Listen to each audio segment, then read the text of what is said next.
Virgo, this is your tarot reading for the month of March. As usual, it's coming from the mountains of Java, but I've actually got an opening clip of Thailand. It's actually the Bangkok Amulets market, and the reason for that is I'm using an amulet from that market just to help me with this divination.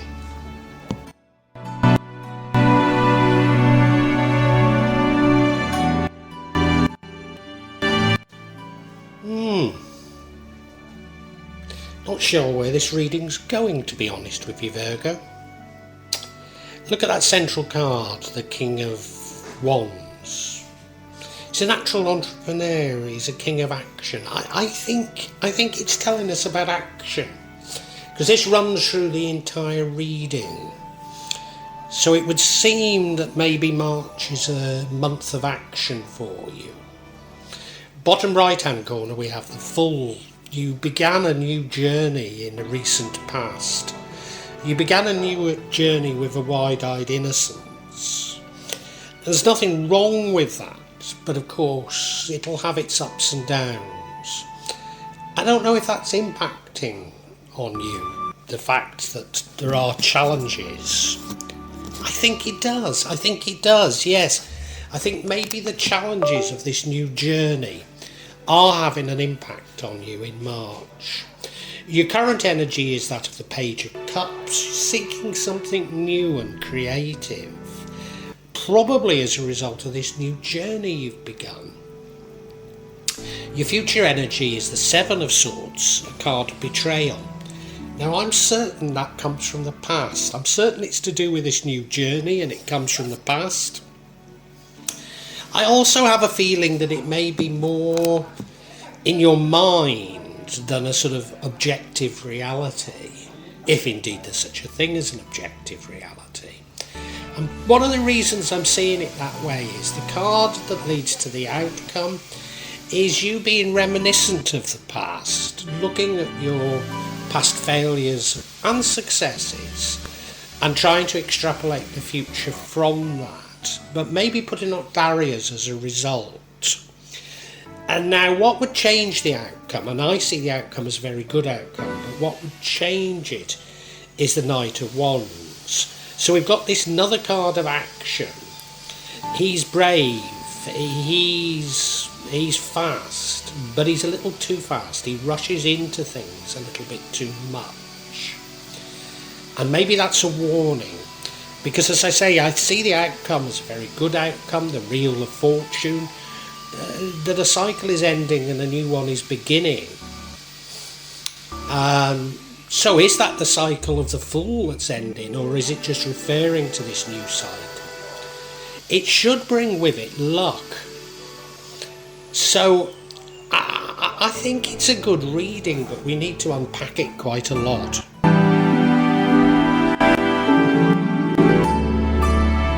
Now, the energy running through the entire reading is that of the King of Wands.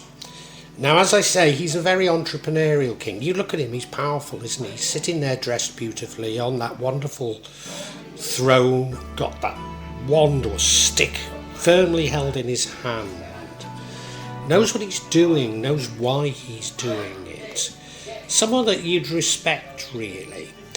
But what I'm reading into this particular, in cropping up here, is that it's about action. So I think an imperative for action runs throughout the whole of March, throughout this reading. And I need to analyse all the other cards in relation to this sort of imperative for action.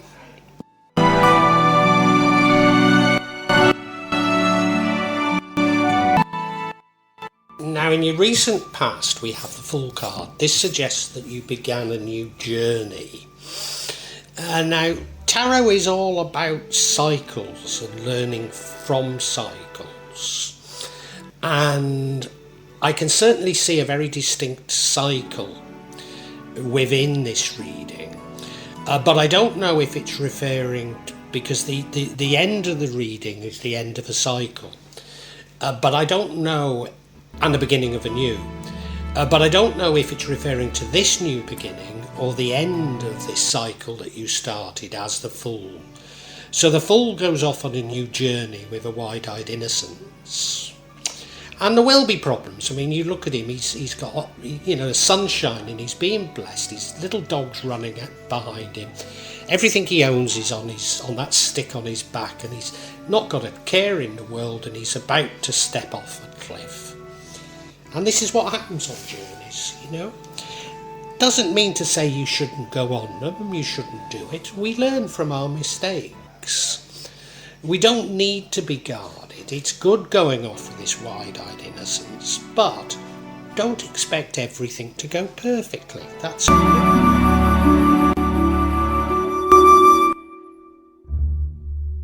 So, current energy is that the Page of Cups. Are you seeking something creative? Are creative opportunities coming to you? Or are you getting intuitive messages? Almost certainly it's a result of this new journey, this journey as a Fool.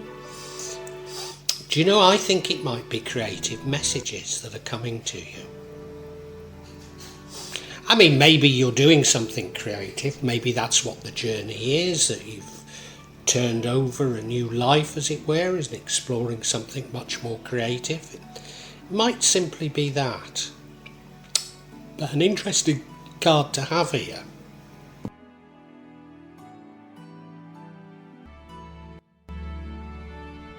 Now your future energy is the Seven of Swords. It's a card of deception. Somebody trying to get away with something.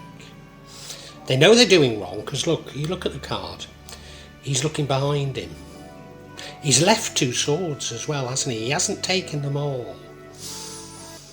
And he could get caught. I've got this distinct feeling that you become aware of deception. You become aware of deception as a result of this new journey. Is this entirely personal to you, or are you aware of the major deceptions going on in the world? I'm not sure. Quite a few cards. March has been a sort of, 2023 is a year of incredible awakening for most signs. Most signs begin to realise how deceived they've been by our leaders, all their lives even, and an increasing disenchantment with our leaders and with the world. Or could it be entirely personal to you? I'm not saying that it is definitely this disenchantment that I see coming over the world, but it could be. It could be. And it's probably as a result of creative ideas from the Page of Cups. Intuition, yeah. Beginning to understand life from your heart rather than your head. Interesting.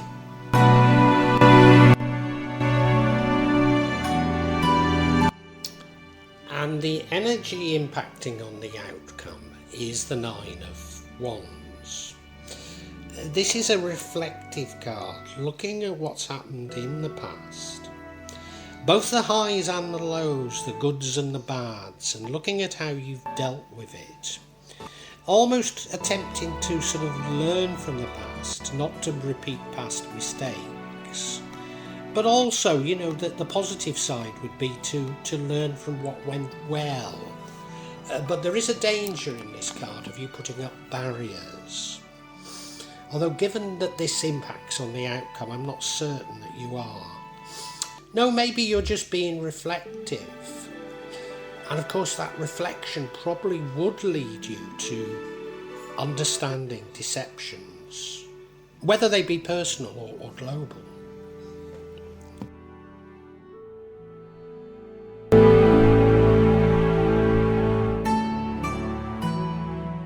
Remember, the overall energy is that of the King of Wands, which I said I think we should read imperative for action into it.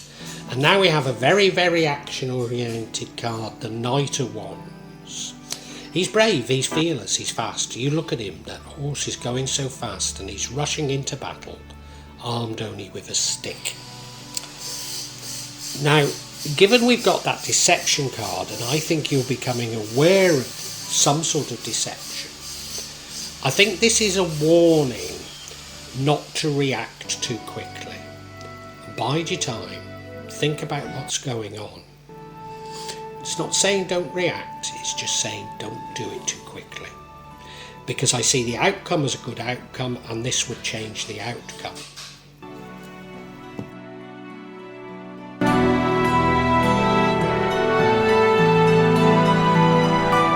The outcome itself is a great outcome. It's the Wheel of Fortune.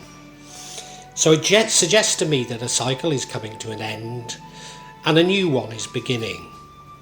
Now, I don't know, as I say, if it refers to the cycle that, well, it obviously refers to the cycle that began with the Fool, but I don't know if that's coming to an end or it's just referring back to that cycle. I suspect it's a new cycle. I suspect it's a new one.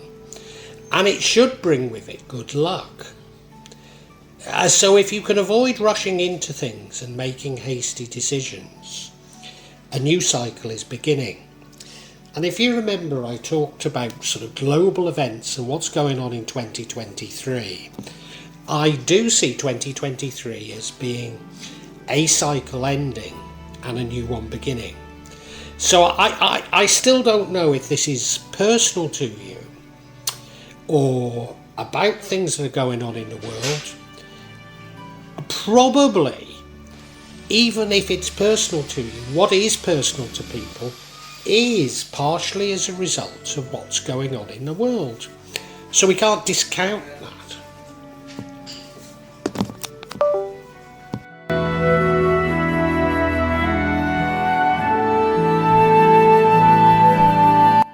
Now, I am genuinely interested as whether or not these events are entirely personal to you, global, or the interplay of the two.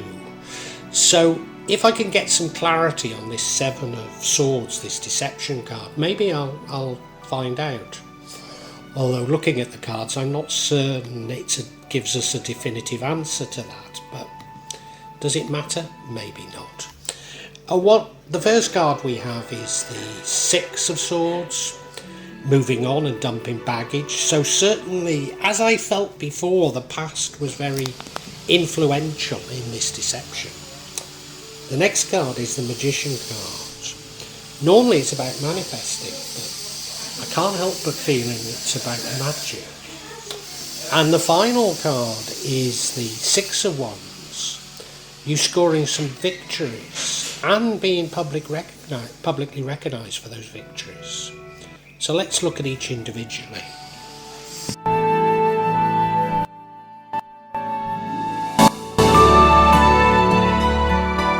This card of clarity is this Six of Swords. You look at it, they're in that sort of balloon, but it's got an engine to it. So they're moving away from something. They're moving. And because it's a balloon, there's probably sandbags, so they have to dump them off the side. So you have to dump old baggage.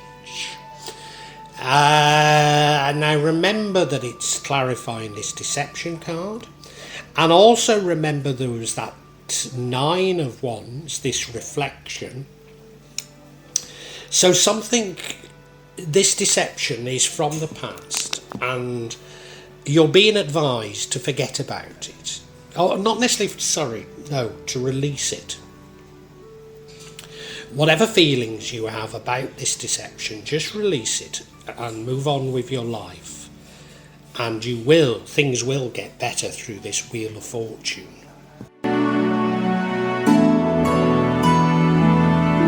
And the second card of clarity is the Magician card. Remember that it's clarifying the deception. Now, is it about magic? I mean, you look at him, he is a magician, isn't he? For sure. And of course, magic, whatever your definition, so including stage magic, involves deception, involves sleight of hand, involves misleading, involves focusing your attention on one thing while something else is really going on. Is that the nature of this deception? Again, it could be personal to you, it could be global.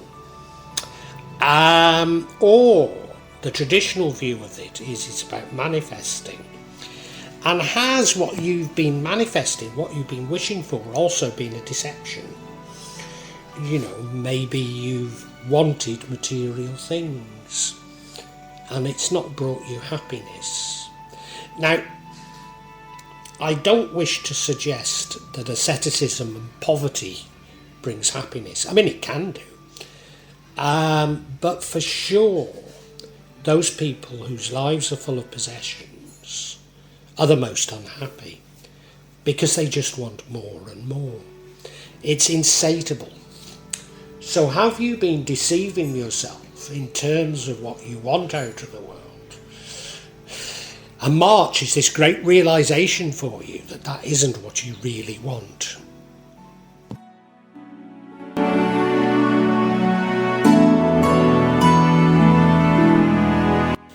And the final card of clarity is this Six of... It is Wands, isn't it? Yeah, Six of Wands. Scoring some victories and getting public recognition. Now remember, this is referring back to this deception. So you've seen through the deception. We're no closer to knowing whether it's global, individual, or, you know, the global impacting on the individual, but does it matter? Maybe not. Because you're beginning to see through it, you're beginning to score some victories. And if you remember, there is a warning not to act too fast just because you've seen through it. So I think we can summarise, Virgo.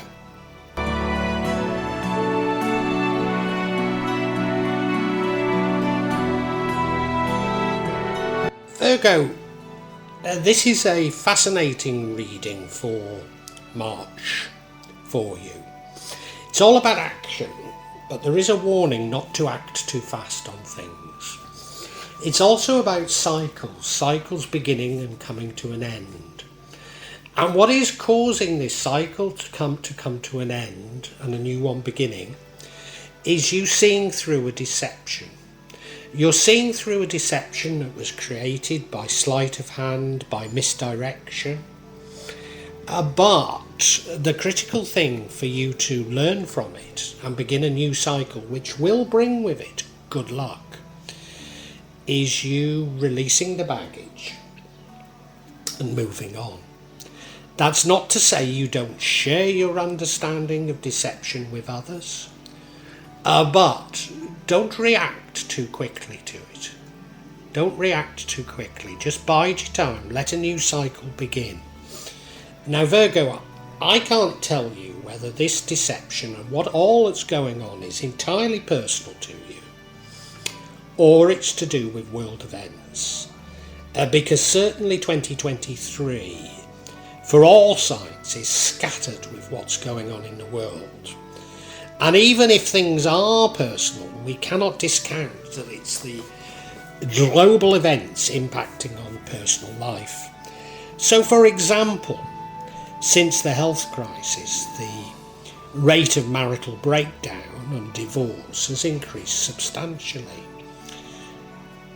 If you're getting divorced, you see it as entirely personal.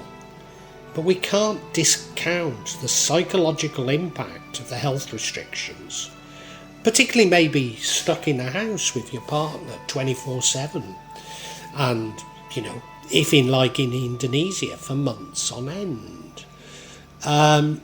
So, you know, the global and the individual is this interplay of them. So I don't know which it is, but you're definitely seeing through a major deception.